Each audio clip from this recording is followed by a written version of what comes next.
Yeah, the first 6 months I was in quite shock and I developed panic disorder. So I had panic attacks for every day for like 5 months, heart beating, sweating, and thinking you're going crazy.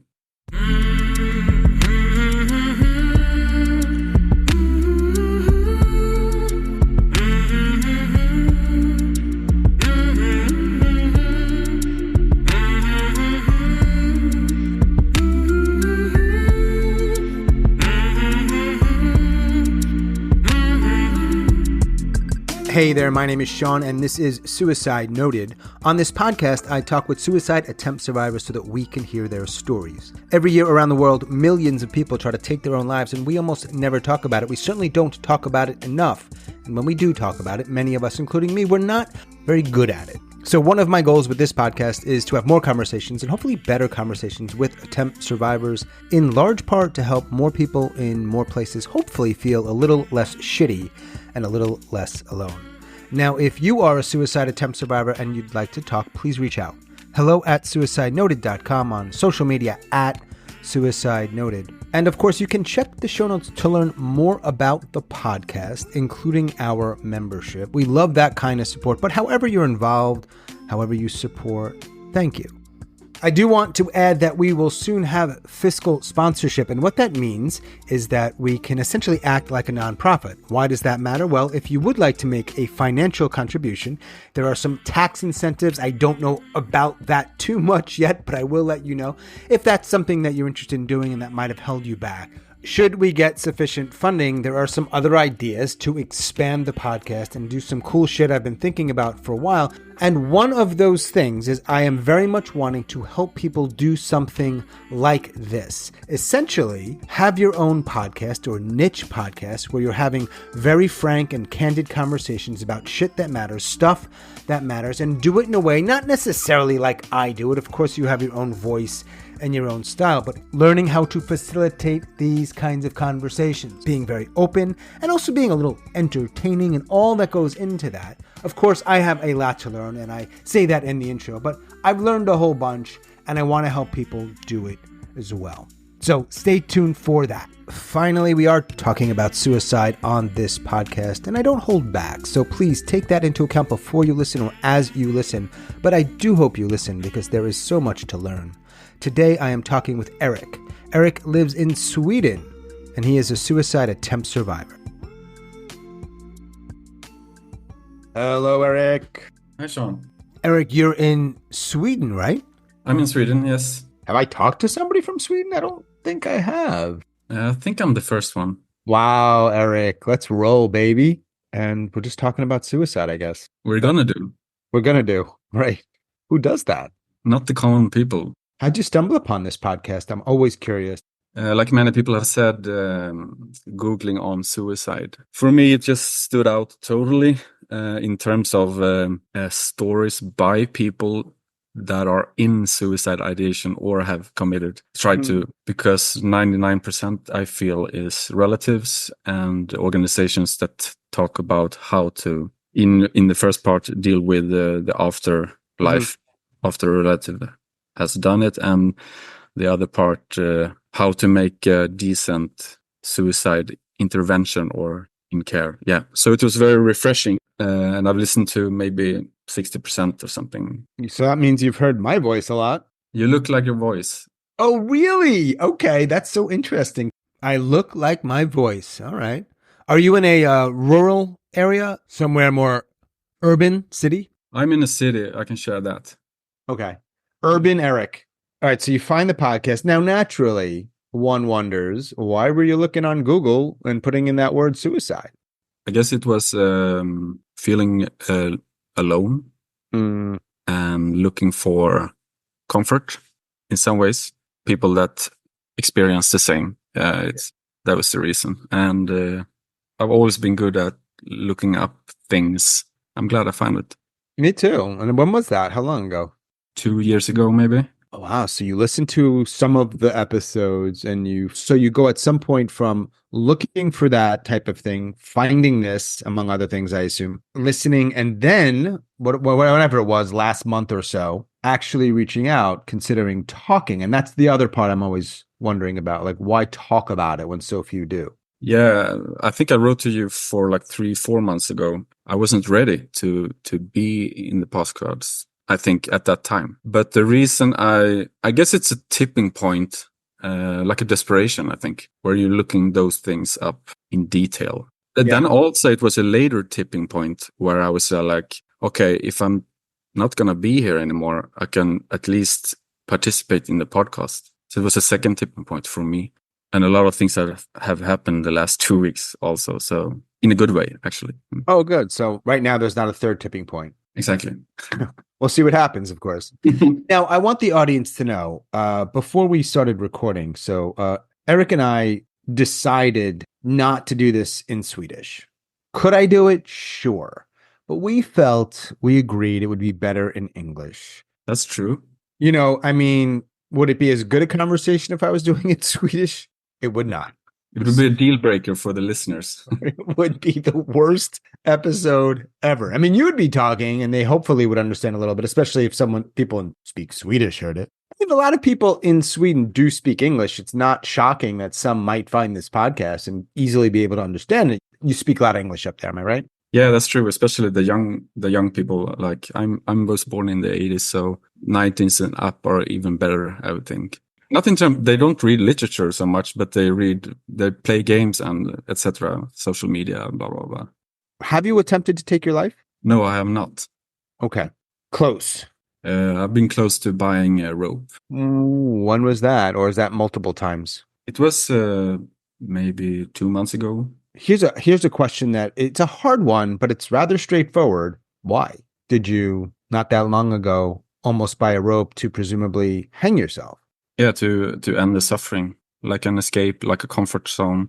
I've always been afraid of death, so that's a resistance part in me. So it's like one process want to end the suffering, another process don't want to end, because I'm not religious, have a cynical side.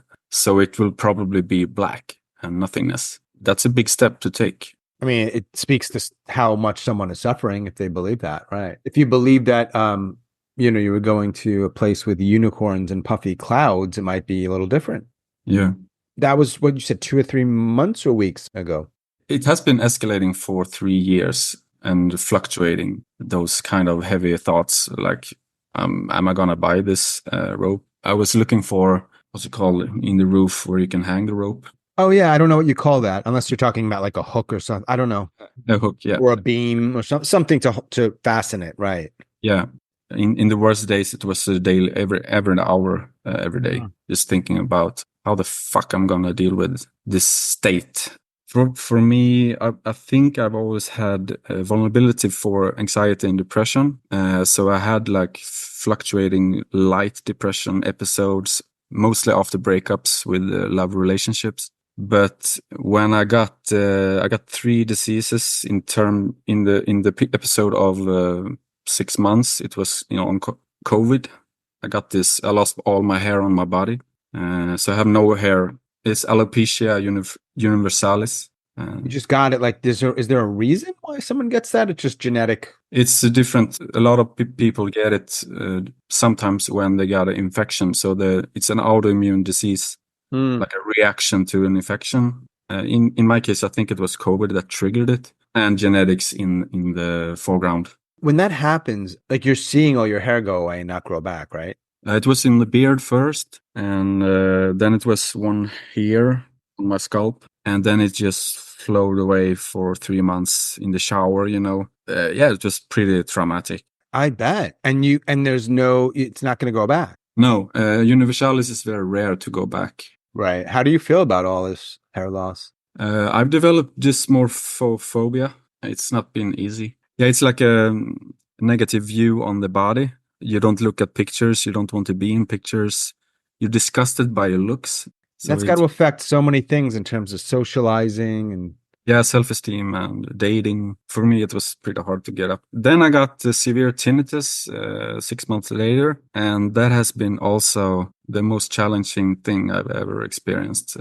Tinnitus? Yeah, it's like a ringing in the ear. So just to be clear, you got COVID Then you got alopecia, and now you have tinnitus, which means you have is that like an ongoing ringing in your ear? Yeah, I have two different versions. I have one somatic when I walk and run after a tire blown in my left ear. Oh, That is wow. the same pitch. And then I have bilateral in both ears, and it's a reactive one, so it reacts to guitars and traffic and music. So it's pretty fucked up, I would say. And some hearing loss also in high frequency area. And those things just knocked me down actually 3 years. I couldn't deal with the chronic side of it Yeah. because depression is like it's not constant. It could Huh. be. Anxiety is the same, feelings is the same, but somatic disease is fucking chronic. So that was a big hole for me, black hole. Yeah. So you can't function. Yeah, This is just for me, but I'm sure I'm not alone. Like you just see your life slipping away. yeah. And there's almost nothing you can do about it unless you're like Buddha, and we might look a little bit like Buddha now, but we're not. So it's just like, what the fuck do you do with that? Yeah, the only thing that helped me with tinnitus is live your life as normal as you can. I was in Belgium doing some kind of brain stimulation. I was trying white noise in the ear every day to just soothe it out and mask it. But in the end, it was just live your normal life as much as you can. It's like a chase always. And the silence is gone. I haven't experienced silence in 4 years. I Wonder what that would feel like if you felt silence. Well, probably at this point would be weird. I would cry actually if I heard it again. Silence. It's not 60 decibel, I would say, my tinnitus. So it's pretty high. What does that equate to? Someone speaking very loud in the room. All the time. Yeah, all the time. It's pretty nasty. Some people in Belgium and Holland has legal suicide because of tinnitus. I think a few. Holy shit. Wow. It's a pretty serious disease if it's a severe one, I would say. And you come to a therapist and they're like, "Oh, that sounds awful." It's literally the right words. The sound is awful. Yes. So, I mean, therapy it's not helping so much for me. So right now you hear the noise. Yeah. Wow. And I got different pitches. Sometimes it's bass, sometimes it's 10,000 hertz. And this all started about 3 or 4 years ago. Yeah, 3 years ago. The alopecia was 4 years ago. Yeah. So before then, what are you in your like 30s? I'm 40. That's a fucked up year also, isn't it? It is. Oh man. So before your mid 30s, when this started to happen, you said you were dealing with depression and or anxiety for much of your life. Had you ever, up until whenever that was somewhat recently, considered suicide or even come close to that? No, not before 36. I mean, suffering, yeah, but I wouldn't say it was suicide ideation. To what degree was that suffering pre 36 part of this? Do you think maybe what happens after and ultimately, contemplating a rope? I think one part or puzzle was that I've experienced some kind of dysfunctional dynamic with my mother. You can call it attachment problems, maybe, and low self-esteem. Maturing later, I would say. I was pretty lost as a teenager. And I would say when I was 20, my emotional self was like maybe 12. So yeah, it's always connected, but I've never been near suicidal ideation like I've been the last 4 years. No. When it started at 36, I'm assuming, but you will correct me, please, if I'm not correct. It doesn't happen immediately. Like this idea, these thoughts, these ideations kind of, I would imagine, grow and develop over time. Yeah. So for you, when did you start in that process? And I know you don't have a date probably, unless you keep a very, very clear journal. When does it start to turn from this really is bad? And maybe I think you might have mentioned this when you talked about the tipping point. When does that really start to get bad to the point where you're not sure if I want to keep living or if I can keep living? Yeah, the first 6 months I was in quite shock and I developed panic disorder. So I had panic attacks for every day for like 5 months. Wow. Do they like the heart beating and sweating? Yeah, exactly. Heart beating, sweating, and thinking you're going crazy. And you're alone most of the time when this is happening? Yeah. So I was hospitalized during that period for 10 days. Oh, really? Okay. How was that experience? It was the first time, and I got some friends. I hear that a lot. People talk about the people they meet. Yeah, exactly. It was a pretty soft department, or what to say, but I wouldn't say they helped me. They just have medications and they do food for you there. So So kind of a place to not be where you were and kind of contain things. exactly, and intensify the care process. Pragmatic, I would say, in terms of trying medicines. So I got out and did quite better. I was unemployed at that time and on sick leave. January 21st, I got a job. 2021, January. January 2021. Okay. So that is maybe 1 year after the debut of the diseases. Yeah. So I started full time and really focusing on that job. It was in psychiatric care for children. Oh, wow. And those 3 years that I've been working there and living in that town has accumulating and tipping point this year, I would say. Was it related to the work?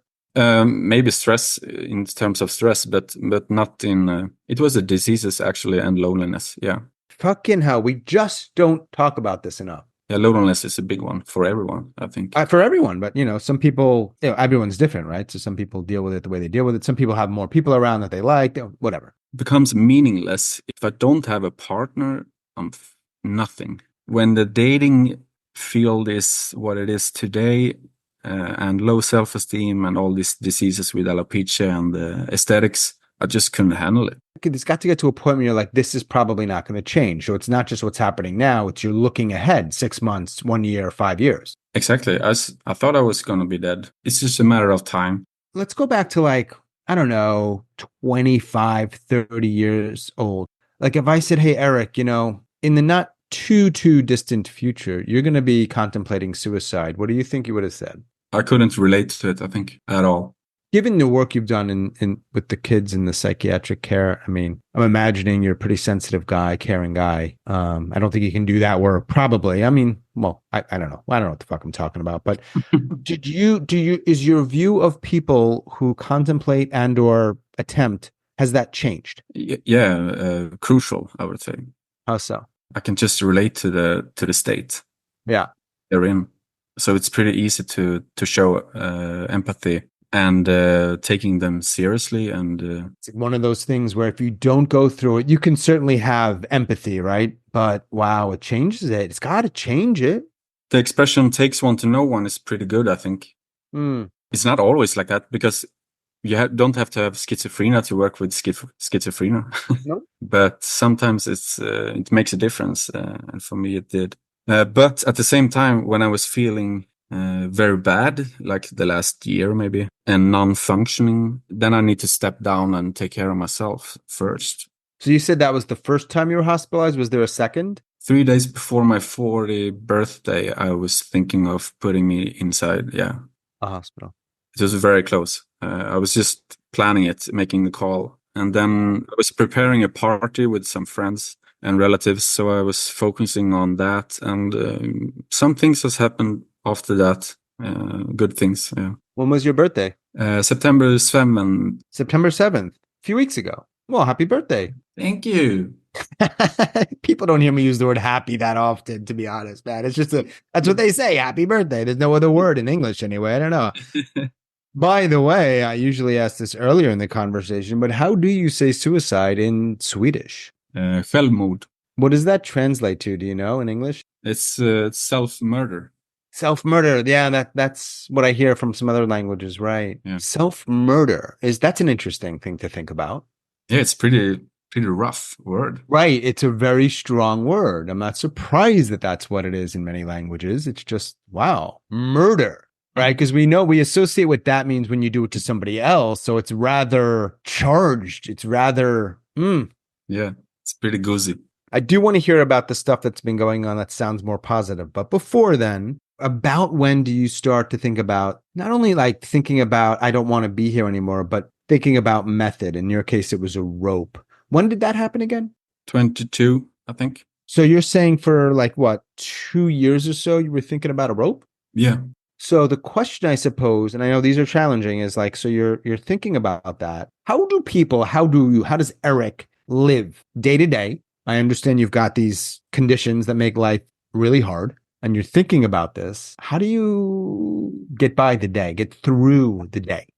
Survival mode, I would say. I lost my appetite in various episodes.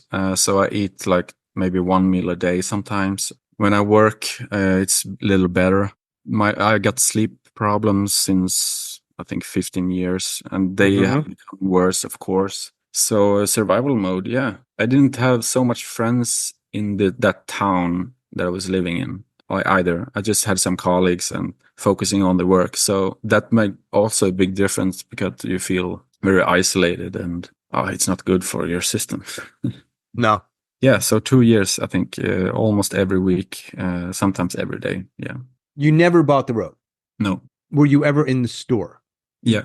What stopped you from buying the rope? Afraid of death. I have a friend that has a kit in his wardrobe. He has like this kit. So I was thinking about that. Maybe I'll just buy a kit and I keep it like that. The kit is to hang yourself? Yeah, exactly. You never bought the rope. A few weeks ago, something shifted. Maybe a different kind of tipping point. It's so strange the last 2 weeks. I met this woman. I had a feeling that's what it was going to be. and it's just been 200 miles per hour. Did you guys meet online? Yeah. And you've met? We met in a small town and we just kissed on the train station. Oh, that's nice. It just continued like that. So that's beautiful. Cool. It's made some difference. I mean, love or even the hope of love is a powerful, powerful thing, right? If you lose that, it's pretty serious. And I was about to lose that, I would say. Yeah. Also medicine, I would say. Oh, you got the right meds? I tried a new one, lamotrigine. It's like a mood stabilizer for bipolar type 2. And it has some good effect on me, so I'm glad. Did you get a diagnosis other than the things you've shared? More around like mental health that you think is accurate? Well, in episodes, panic disorder, generalized anxiety disorder, severe depression, HDD, but I don't have that. ADHD, yeah. I just wanted the amphetamine. I get that, bro. Give me some. So here you are, and you're talking with me. Is that your apartment? Yeah, it is. How long have you been living there? 5 months. So yeah, closer to my friends now. You mentioned friends and a woman you met, and you mentioned some family. And I'm wondering, of those people, how many know the following? That Erik almost bought a rope. Maybe 3 friends knows that. Maybe 6 friends knows that I'm participating in this. You knew where I was going with that question. Yeah.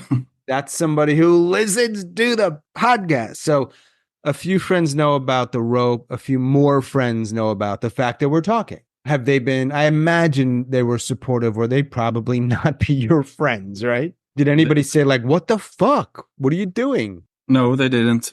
They're supporting, but many people don't know what to say. Right.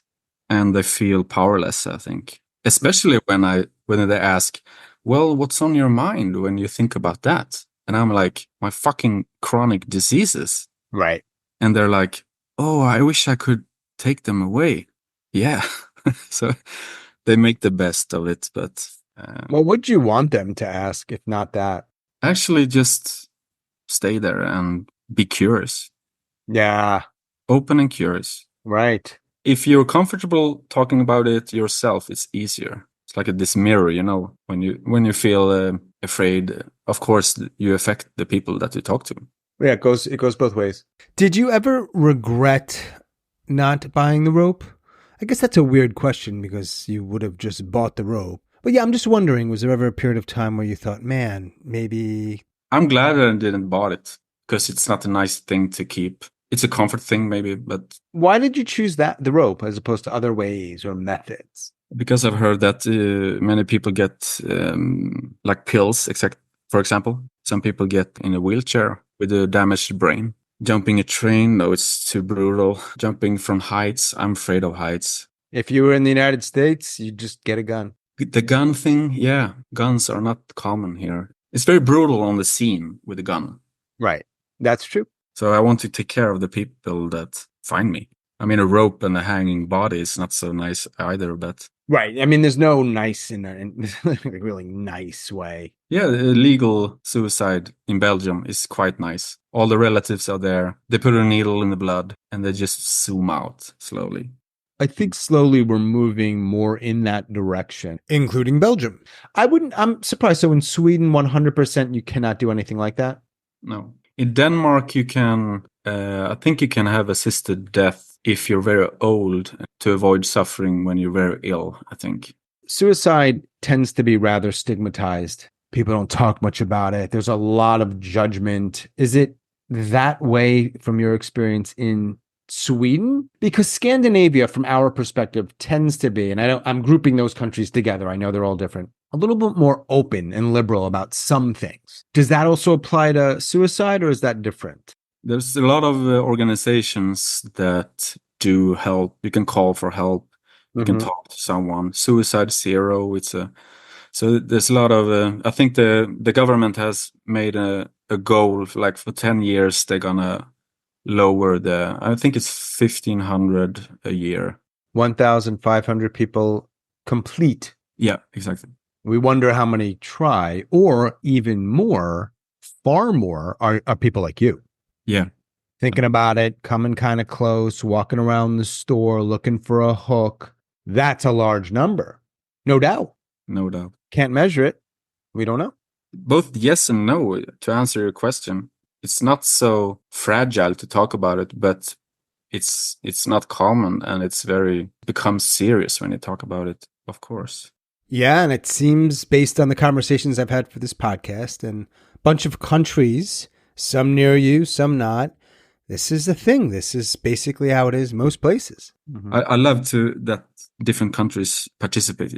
Yeah, I really like hearing from different people in different places too, a lot. And I'm glad that you are doing this with me because selfishly, you're in Sweden. Yeah. We got Denmark, we got Sweden, we got Finland, we need Norway. I need Lithuania. I don't know why I'm jumping over to the Baltic, but. Well, it's just a matter of time, I think. Yeah. So if you're alopecia and tinnitus. Yeah, some people say tinnitus, some people say tinnitus. Tomato, tomato, potato, potato. That's what we do. If those two things don't go away, and I actually even more so, I would imagine the tinnitus. I know that you just met somebody and you're feeling good. And I, of course, hope that continues. And you've somehow been able to navigate your life with this tinnitus for a while. If they don't change, is it still possible that you will attempt to take your life? Those two plus loneliness, yes. If you hadn't met the woman, would this conversation be different? A bit different, yeah. How so? I mean, I know you have to kind of speculate or imagine, but because the week I was turning 40 was the worst week in my entire life. It's culminating those last 2 months. I've had semester actually, vacation. I wasn't stressed out or something. It just became bigger and bigger. So you'd probably answer this question differently had you not met the woman.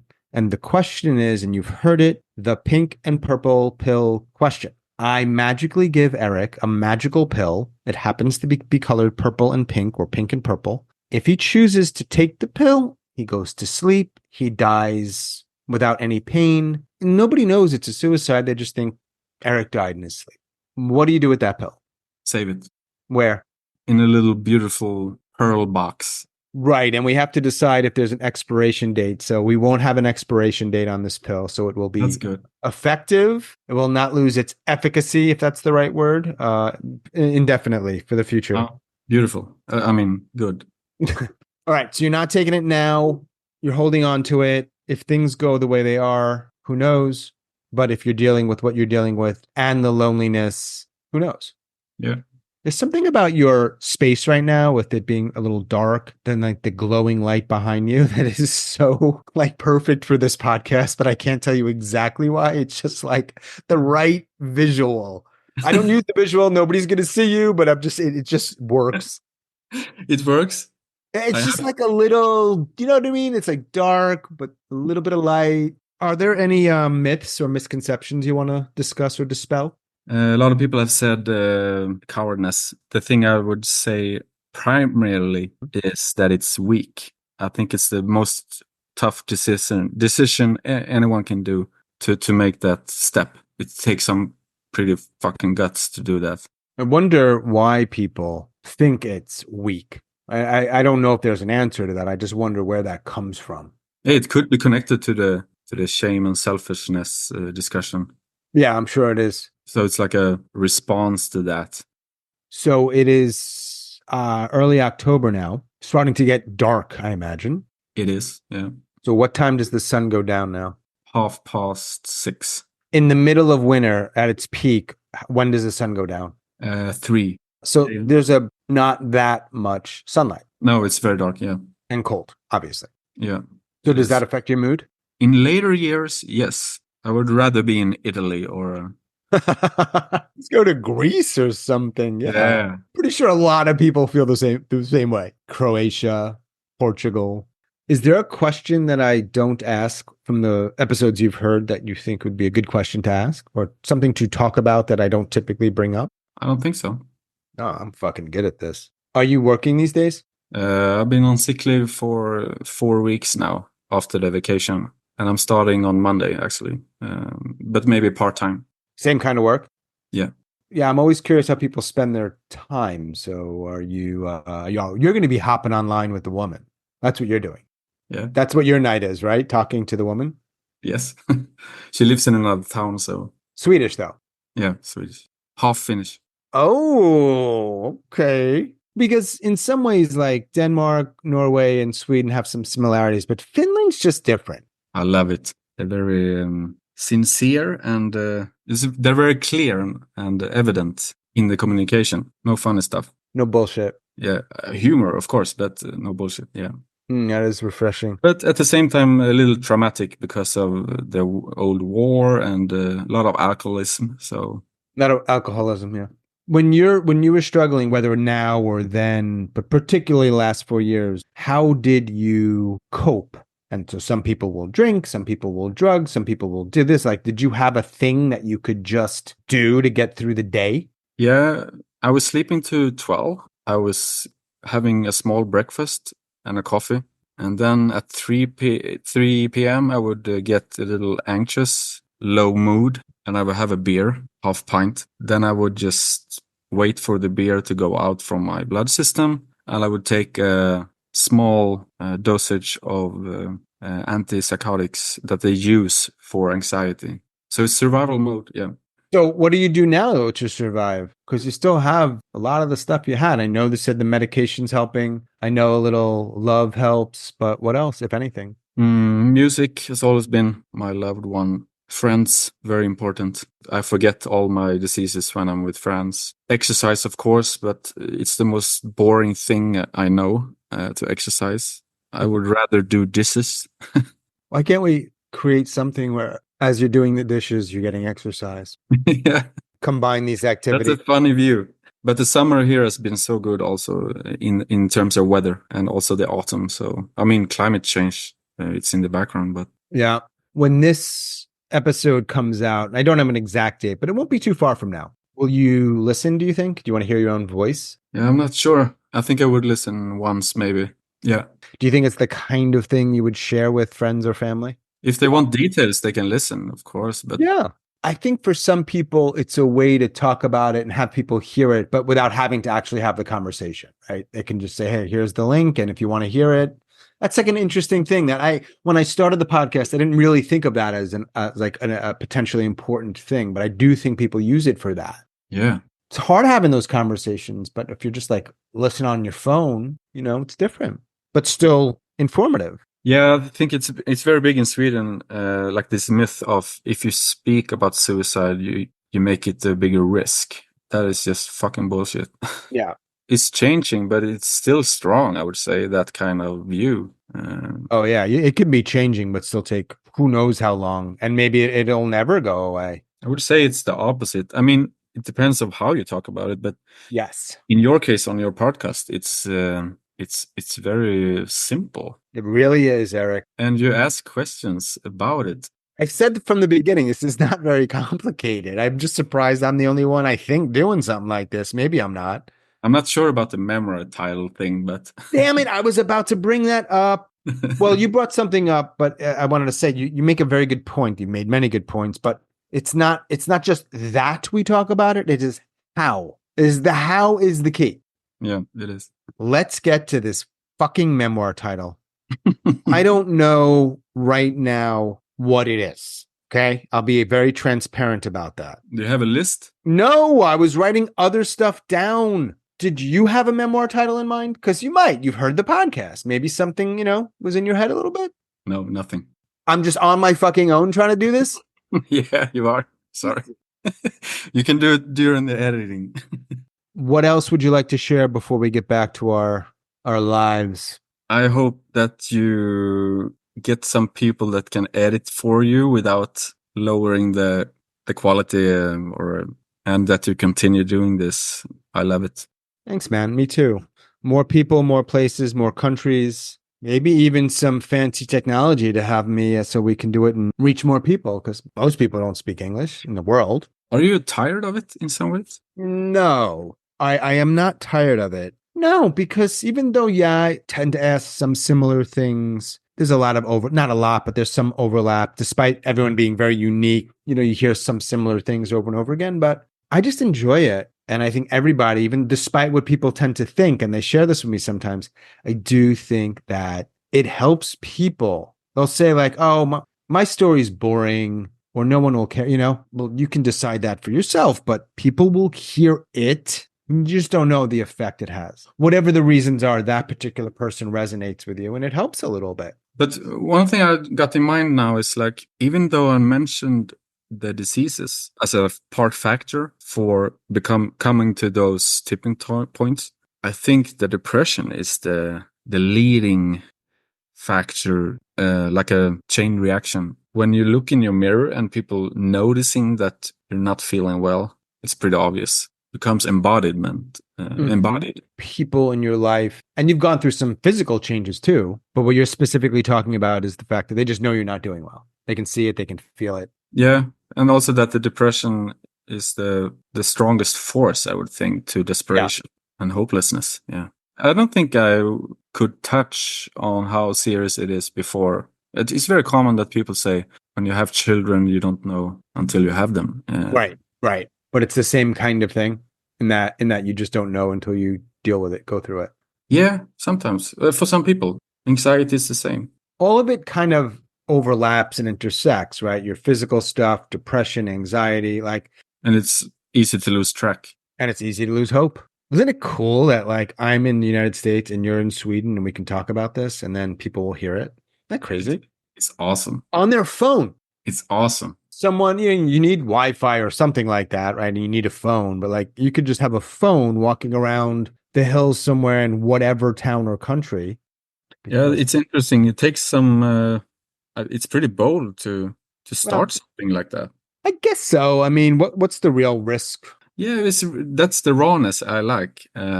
Like you speak with people with experience of suicide. Yeah. Period. If they share their own experience and you don't escalate something or, I don't encourage people to take their lives. You don't. That's obvious. But I don't actively discourage it. It's just not what the podcast is about. But the reason I don't, well, one, it's just not my style, but also it will change the conversation. People will not, I believe people will not be as honest. I think it's some similarities to the care system also. To make a conversation about this, obviously it doesn't work so good because people don't share. So something needs to change. And I don't pretend that I'm doing all things. I'm just trying to do one thing. But it also is the relation, people are not saviors. And that's a key also to and this is very maybe controversial, but my view on my work is that I'm not a savior. I can't decide what to do. I can't carry the patient, even though it's a child, and I don't think it's good. Because if you want to give power to someone, just let the power grow. I think people have a hard time, not all people, some people might have a hard time understanding well, what's the real value of just having an open conversation without all the bullshit? How does that actually help somebody who's in the conversation with somebody who hears it? And I think, and I'm judgmental in this case, I'm like, have you ever suffered? Surely you have. And maybe you're somebody who doesn't benefit from that, but okay. So my thinking from the start was always, how do I, and honestly, I think I'm just doing the right work for me. This isn't hard. I didn't need to get training. I didn't need to read books on how to communicate effectively with people who want to. No, I mean, so not to brag. I just think I'm in the right spot for me, and I've hopefully gotten better and doing it. Hopefully, but my thinking was always, in my brain, here's the word I use. I don't know. How do you continue to open the conversation? Just not close it. Like maximize the openness. See where it goes. I've got some questions that I tend to ask, but just open it up, see where it goes. And then the other part is just when people are talking, I know it can be very hard for them to sort of stay on track because it can be hard. Yeah, it makes it freely. I don't think it's a coincidence that you're American, because you have like this liberal way of doing things, like grassroots group therapy in prisons. I mean, just starting doing things. Trying stuff, right? For better or worse. By the way, Erik, before we go, I do think that your memoir title should include the word silence. Thanks again, man. I really appreciate it. And I am wishing you, as much as anything else, I hope things go well with the lady. I'll say that. Thanks a lot. All right, Erik. Take care, my friend. Bye. You too. Bye. As always, thanks so much for listening and all of your support. And special thanks to Erik in Sweden. Thanks, Erik. If you are a suicide attempt survivor and you'd like to talk, please reach out. hello@suicidenoted.com on Facebook or X, at least for now, @suicidenoted. Check the show notes to learn more about this podcast, including our membership. We would love that kind of support, but however you support or are involved, listen actively or casually or whatever it is, thank you. And that is all for episode number 235. Stay strong. Do the best you can. I'll talk to you soon.